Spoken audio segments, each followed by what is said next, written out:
Municipal ఎన్నికల్లో car గుర్తుకు vote వేసి బీఆర్ఎస్ అభ్యర్థులను భారీ మెజార్టీతో గెలిపించాలని బీఆర్ఎస్ పార్టీ రాష్ట్ర నాయకులు సుర్వి యాదగౌడ్ పిలుపునిచ్చారు. యాదాద్రి భువనగిరి జిల్లా నారాయణపురం మండల కేంద్రంలో బుధవారం పార్టీ నూతన సంవత్సర క్యాలెండర్ మరియు డైరీలను ఆయన ఆవిష్కరించారు. ఈ సందర్భంగా ఆయన మాట్లాడుతూ అధికారంలోకి వచ్చిన కాంగ్రెస్ ప్రభుత్వం ప్రజలకు ఇచ్చిన 6 గ్యారంటీలను అమలు చేయకుండా కాలయాపన చేస్తోందని విమర్శించారు. రైతులు, మహిళలు, యువతను మోసం చేస్తున్న కాంగ్రెస్ పార్టీకి రాబోయే మున్సిపల్ ఎన్నికల్లో ప్రజలు తగిన గుణపాఠం చెప్పాలని కోరారు. బీఆర్ఎస్ హయాంలో జరిగిన అభివృద్ధి మన అభ్యర్థులను గెలిపిస్తుందని ధీమా వ్యక్తం చేశారు. ఈ కార్యక్రమంలో నారాయణపురం పార్టీ అధ్యక్షుడు తెలంగాణ భిక్షం, నాయకులు వడ్డేపల్లి రాములు, పొట్ట నరసింహ, లింగన్నగౌడ్ తదితరులు పాల్గొన్నారు. కేసీఆర్ గారి నాయకత్వం, కేసీఆర్ గారి నాయకత్వం, జై తెలంగాణ, జై తెలంగాణ. కేటీఆర్ గారి నాయకత్వం, కేటీఆర్ గారి నాయకత్వం. ఈరోజు నారాయణపురం మండల కేంద్రంలో భారత రాష్ట్ర సమితి పార్టీ క్యాలెండర్ డైరీని ఆవిష్కరించి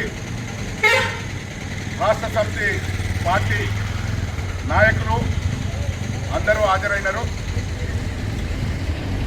అయితే రాష్ట్రంలో కాంగ్రెస్ ప్రభుత్వం వ్యతిరేక విధానాలు అవలంబిస్తుందని అనేక పోరాటాలు నిర్వహించిన భారత రాష్ట్ర సమితి పార్టీ నాయకత్వంలో పనిచేసిన సైనికులంతా కాంగ్రెస్ పార్టీకి ఓటు వేయొద్దు, కారు గుర్తుని మున్సిపాలిటీ ఎన్నికల్లో గెలిపించి అధిక మెజార్టీతో గెలిపించి కేసీఆర్ నాయకత్వాన్ని బలపరిచే విధంగా, మళ్ళీ కేసీఆరే ముఖ్యమంత్రి అయ్యే విధంగా పార్టీ కార్యకర్తలంతా సైనికుల్లాగా పనిచేసి మున్సిపాలిటీ ఎన్నికల్లో గెలిపించాలని మనవి చేస్తున్నాం. కాంగ్రెస్ ప్రభుత్వం అధికారంలోకి వచ్చి 2 సంవత్సరాలు అవుతున్నా వాళ్ళు ఇచ్చిన 6 గ్యారంటీలు, 420 హామీలు ఏ ఒక్కటి కూడా సక్రమంగా అమలు పరచలేదు. 100 రోజుల్లోనే 6 గ్యారంటీలు, 420 హామీలు అమలు పరచాలని చెప్పి ఇప్పటిదాకా కూడా ముసలవ్వలకు, తాతలకు 2000 రూపాయలు ఉన్న పెన్షన్ని 4000 పెంచుతామన్నారు, ఇప్పటిదాకా పెంచలేదు. అదేవిధంగా చదువుకున్న విద్యార్థులకు స్కూటీలు ఇస్తామన్నారు, అవి కూడా ఇవ్వలేదు. కళ్యాణ లక్ష్మి చెక్కుతో పాటు 1,16,000తో పాటు తులం బంగారం ఇస్తామన్నారు, అవి ఇవ్వలేదు. అదేవిధంగా రైతు బంధు ఎప్పుడైనా డిసెంబర్లో పంటకు వేసేది, ఈ గతంలో 2 పంటలకు కేసీఆర్ వేస్తే నేను 3వ పంటకు కూడా వేస్తానని చెప్పిన బోగస్ మాటలు చెప్పి అధికారంలోకి వచ్చిండు. రైతు బంధు 10,000 ఉంటే నేను 15,000 ఇస్తా అని చెప్పి ఇప్పటిదాకా 2 పంటలకు కూడా సక్రమంగా రైతు బంధు వేయలేదు. రైతు బంధు డిసెంబర్ నెలాఖరి వరకల్లా వచ్చేది. కేసీఆర్ ఉన్నప్పుడు టింగు టింగు అని మోగేది, ఆ మోగుడు అనేది మూగబోయింది. కేసీఆర్ చేసిన అభివృద్ధి పథకాలు ఎన్నో ఉంటే వాటికి అన్నిటికీ కొరువు పెట్టే విధంగా ఉన్నది.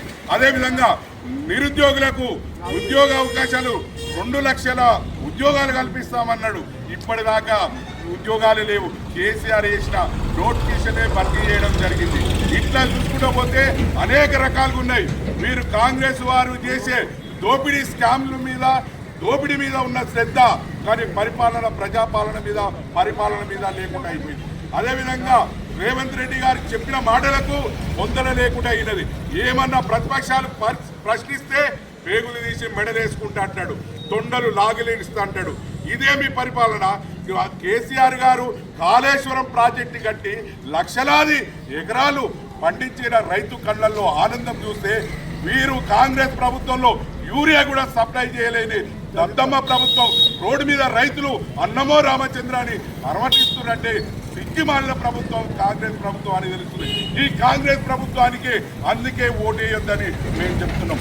అనేక రకాలుగా కేసీఆర్ గారు, కేటీఆర్ గారు, అదేవిధంగా హరీష్ రావు గారు, జగదీశ్వర్ రావు గారు, జగదీష్ రెడ్డి గారు అనేక రకాలుగా ప్రజా పోరాటాల్లో ఉంటున్నారు. వీరు తీసుకొచ్చినది ఏంటంటే హైదరాబాద్లో హైడ్రా పేరుతోని దందా చేసుకుందామనుకొని రియల్ ఎస్టేట్ని ఉప్పగుంచే విధంగా చేసిన ఈ రేవంత్ రెడ్డి సర్కార్ ఇట్లా వ్యతిరేకంగా అవలంబిస్తున్న, వ్యతిరేకంగా ప్రజలకు అండగా ఉన్న కేటీఆర్ మీద ఈ కార్ రేస్ అని తీసుకొచ్చి నోటీస్ ఇచ్చి దాన్ని కొన్ని రోజులు కాలయాపన నిలదీసి ప్రైవేట్ పాలిటిక్స్ రాజకీయాలు